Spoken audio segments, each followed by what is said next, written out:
গেল ফেব্রুয়ারি মাসে পণ্য রপ্তানি থেকে আয় হয়েছে ৩৯৭ কোটি ৩১ লাখ ডলার। গত বছরের ফেব্রুয়ারি মাসের তুলনায় যা ২.৭৭% বেশি।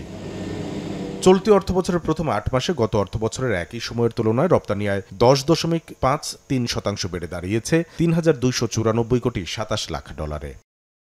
ইপিবির দেয়া হালনাগাদ তথ্যে খাতভিত্তিক পরিসংখ্যানে দেখা যাচ্ছে, গেল ফেব্রুয়ারি পর্যন্ত ৮ মাসে তৈরি পোশাক শিল্পের রপ্তানি আয় হয়েছে ২,৬৭৯ কোটি ৬৪ লাখ ডলার, যা গত অর্থবছরের একই সময়ের তুলনায় ১০.৬৪% বেশি। এ সময়ে চামড়া শিল্পের রপ্তানি আয় ৮.৪৮% বেড়েছে, আর প্লাস্টিক খাতের রপ্তানি আয় ২২.২৫% বেড়ে হয়েছে ২০ কোটি ৩৭ লাখ ডলার। বাইসাইকেলের রপ্তানি আয় বেড়েছে ৬৪.৭৮%। গেল ৮ মাসে ৭ কোটি ৩৪ লাখ ডলার বৈদেশিক মুদ্রা এনেছে বাইসাইকেল।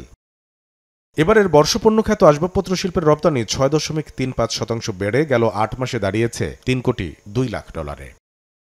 কামরুল হাসান সবুজ, সময় সংবাদ, ঢাকা।